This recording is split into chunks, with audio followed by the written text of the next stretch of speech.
guys, dito po muna ako mag-uumpisa ng introduction ko. Doon po sa 8.8 hectare na ibablog ko ngayon. Ito po yung barangay road na idinidevelop papunta po doon mismo sa 8.8 hectare. Sa ngayon po kasi kaya hindi kami dito dadaan dahil hindi pa po talaga siya abot doong mismo sa area. Ano po? Pero po yan ay bubuksan. Ito po ay lusutan po siya dito sa Provincial Road, dito po sa Tagkawayan, dito po sa barangay na to. Okay po, mamaya po, doon po sa isang barangay road naman na dadaanan namin ngayon, isa pa rin po yun na way, papunta po doon sa 8.8.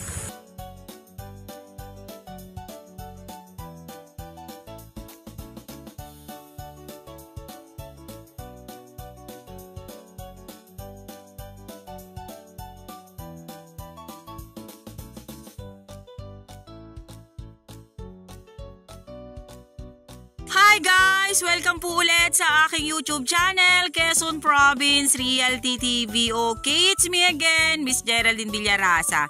Andito pa rin po ako sa isang barangay sa Tagkawayan, Quezon. Meron pa rin po akong ilolocate na isang property. Siya naman po ay 8.8 hectare. Then mula po doon sa National Road kanina, ang layo po niya hanggang dito is nasa 4 kilometers. Then naalala nyo po kanina yung una ko pong pasada ng pagsasalita, yung pong isang road doon sa kabila na binanggit ko sa inyo na may access po doon na barangay road, nalusutan po yun hanggang doon sa bungad na provincial road naman na galing po doon sa Manato Station. Ito naman pong aking dadaanan ngayon is right of way. Kaya po dito ako dumaan, medyo malapit-lapit po dito. Kasi doon po sa kabilang binidyuhan ko kanina, hindi pa po tuloy yung kalsada doon. Pero yun po ay aprobado na po ang project nun. Kasi kita naman po ninyo, may kalsada na po talaga siya na nakaumang doon, nadadaanan na. Pero yung tutusok po doon sa property, doon sa 8.8 hectare ay hindi pa po naaabot doon. Kaya medyo malayo-layo pa po yung lalakarin natin kung doon po ako dumaan. Kaya dito po muna ako dadaan sa shortcut. Nasa more or less po ito ay 250 meters mula po dito sa barangay road na to hanggang doon po sa property. Ito naman po ay right of way naman po niya. Kung gusto niya naman po ditong dumaan sa right of way, habang yung pong kabila ay dinidevelop. Kasi yung pong kalsada doon sa kabila, pasok na pasok po mismo yun doon sa 8.8 hectare. Okay po, tara po at pupuntahan na po natin yung 8.8. Lalakarin ko po yung more or less ay 200 meters na right of way. Ayan po, ayan po. Ito po yung binabanggit ko po sa inyo na magiging daan din po dito. Lalakarin ko po siya. Pwede po namin sanang ipasok yung motor. Nga lang, mas ginusto ko po na lakarin na lang siya. Okay guys, nandito na po ako sa 8.8 hectare. Nilakad ko po siya. Talagang kahit po sobrang init ay nilakad ko po yung area.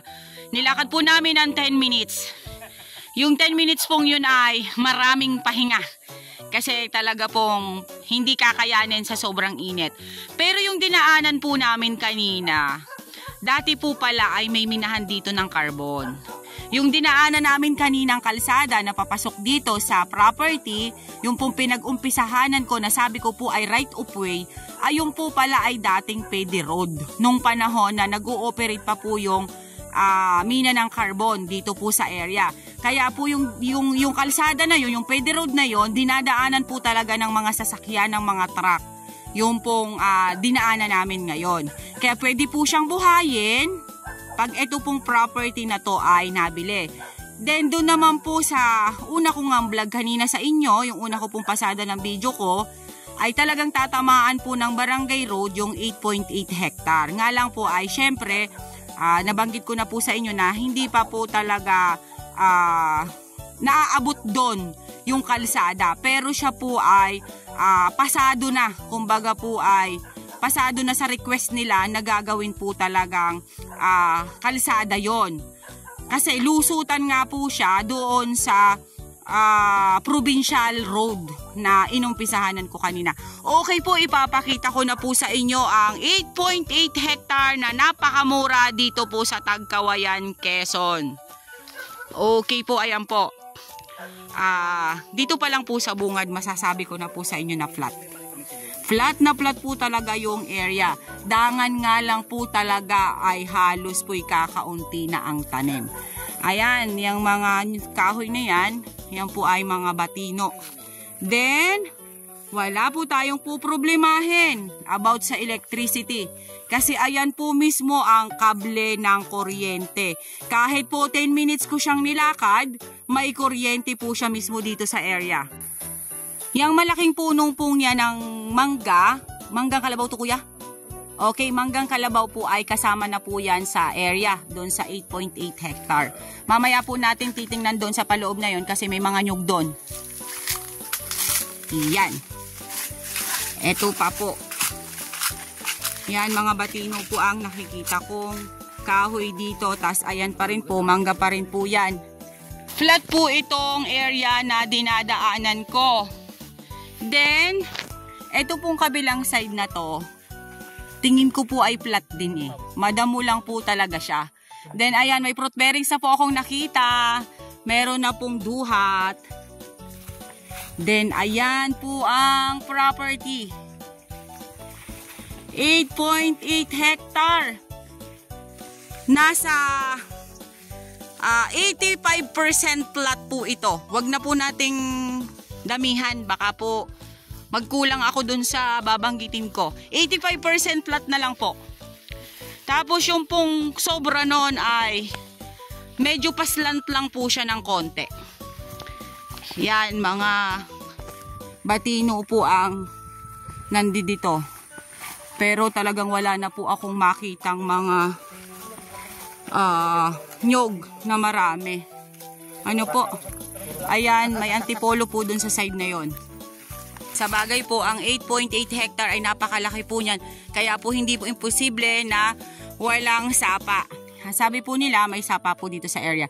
Ayan, plat na plat po yung side na yan. Oh no? Ang ganda oh. Flat na flat po dito oh. Ang dami pong kamoteng kahoy na nakatanim dyan sa side na yan. Napakaganda po nitong bakahan. Ayan po siya oh. Sa napakamurang halaga po ng property, meron ka na pong bakahan at kambingan dito po sa Tagkawayan, Quezon. Ayan po, sabihin po ng iba, ay, ang layo ng nilakad mo, Geraldine. Masyado pa siya, hindi pa develop yung kalsada. Mas maganda nga po na hindi pa develop ang isang kalsada na tatamaan po ang property. Kasi once po na na-develop yan, hindi lang po 1 milyon ang presyo ng 1 hektarya pag po tinamaan ng kalsada. Ito na po yan. Yan po, yan po. Ito pong natututukan na yan ng aking camera. Yan po yung lusot na kalsada doon sa pinag-umpisahanan ko kanina sa inyo na sinabi ko na tatamaan po itong property na to ng barangay road. Yan po yan po, yung way na yan. Kaya nandito po siya mismo sa property. Ayan, makikita naman po natin ang kable po ng kuryente nang galing po yan doon. Doon po sa ginagawang kalsada nga na kadugtong nito. Yan, wala lang po talaga siya halos tanim. Yun lang po talaga ang nakikita ko dito sa area. Halos po wala siyang katanim-tanim na nyog. Oh, may sample na po dito ng baka. Pero hindi po siya kasama sa pinagbibili kasi ayan po ang may-ari. Baka po tayo ay mahabol nito nang wala sa oras. Iyan po, dito po magandang maglagay ng bahay, ng rest house. Ito po yung pinakang tuktok ng property. Pero yun nga po, paslant lang po yung pagkakaumbok niya. Yang naiikutan po niya ng aking camera, kasama pa rin po yan sa 8.8 hectare. Yan. Napakaganda po nito. Mamaya ko po ilalagay sa details ang presyo at ang titulo nito. Kakausapin ko po muna ang seller. Ano po? Para po maayos po yung magiging detalye ng property. Napakaganda po, oh. Ayan, kasama pa rin po yung side na yan. May pangilan-ngilan pa po siyang nyog, pero hindi na po talaga ganun karami.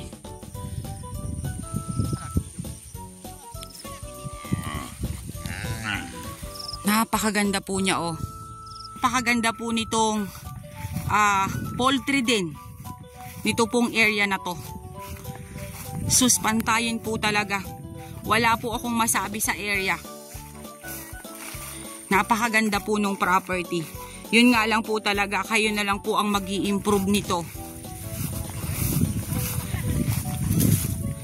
Ayan po. Sa halagang 2.4 million, negotiable pa po ang property na to na 8.8 hectare. Ayan po siya. Yan, meron po ditong mahogany at meron dyan na duhat. Yun lang po yung nakita kong fruit bearings at hardwood. Ayan po siya. Napakaganda po ditong lagyan ng kubo, oh, ng bahay.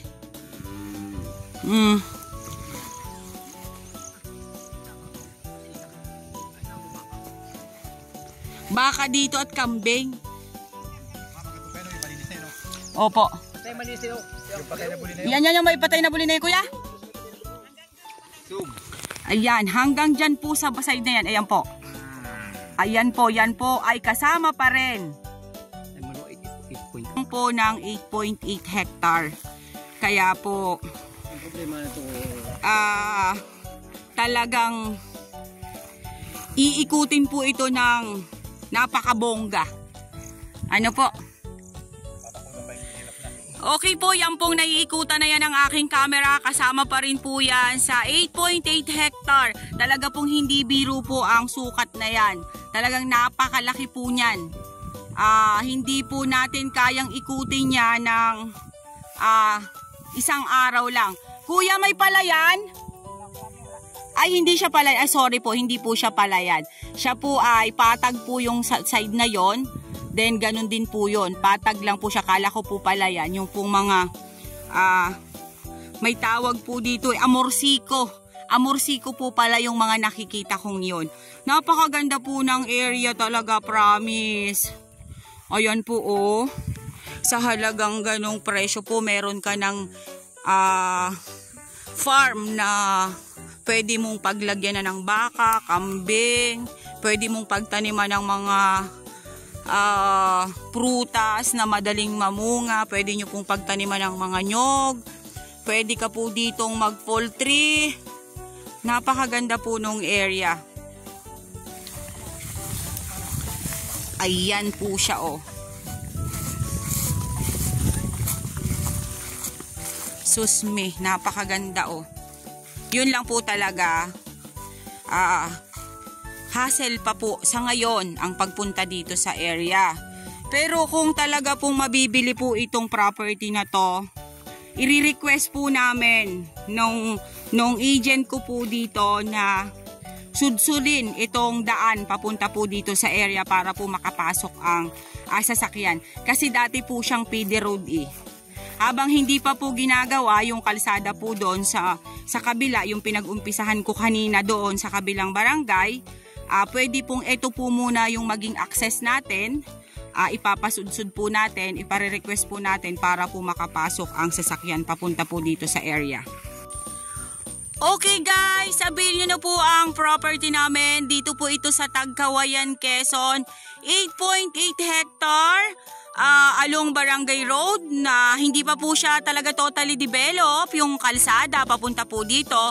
Then, dati po ay meron pong PD Road, yung dinaanan ko nga po kanina, binanggit ko na po sa inyo na may dating PD Road siya. Pwede po nating i-request na masudsud po ulit yon, mabuhay po ulit yon. Kasi nga po ay may dati po siyang minahan dito ng carbon dun sa unahan, kaya po nagkaroon ng kalsada, nagkaroon ng PD Road. Then, ito pong property ay talaga pong masasabi ko po ay kakaunti na po talaga ang tanim. Pero napakaganda po niya. Halos pantayin po siya. Ayan, yan pong naiikutan na yan ng aking camera. Napakaganda po ng area niyan. Yung pong kaninang pinuntahan ko, yung pong pinag-vlogan ko sa gitna, napakaganda po ng bahay doon na ipatayo. Then, wala rin po tayong problema about sa electricity. Meron pong kuryente na dito sa area kahit po 10 minuto ko pong nilakad. Then, may cellphone signal po siya. And napakamura po ng property na to. Sa halaga pong 2.4 million, negotiable, meron na po kayong 8.8 hectare na farm dito po sa Tagkawayan, Quezon. Okay po, ako po ulit ang inyong site locator, si Miss Geraldine Villarasa. Muli po akong maglalambing. Pa-like and share po ng aking mga vlog and pa-subscribe na rin po ng aking YouTube channel, Quezon Province Realty TV. Okay, thank you po for watching!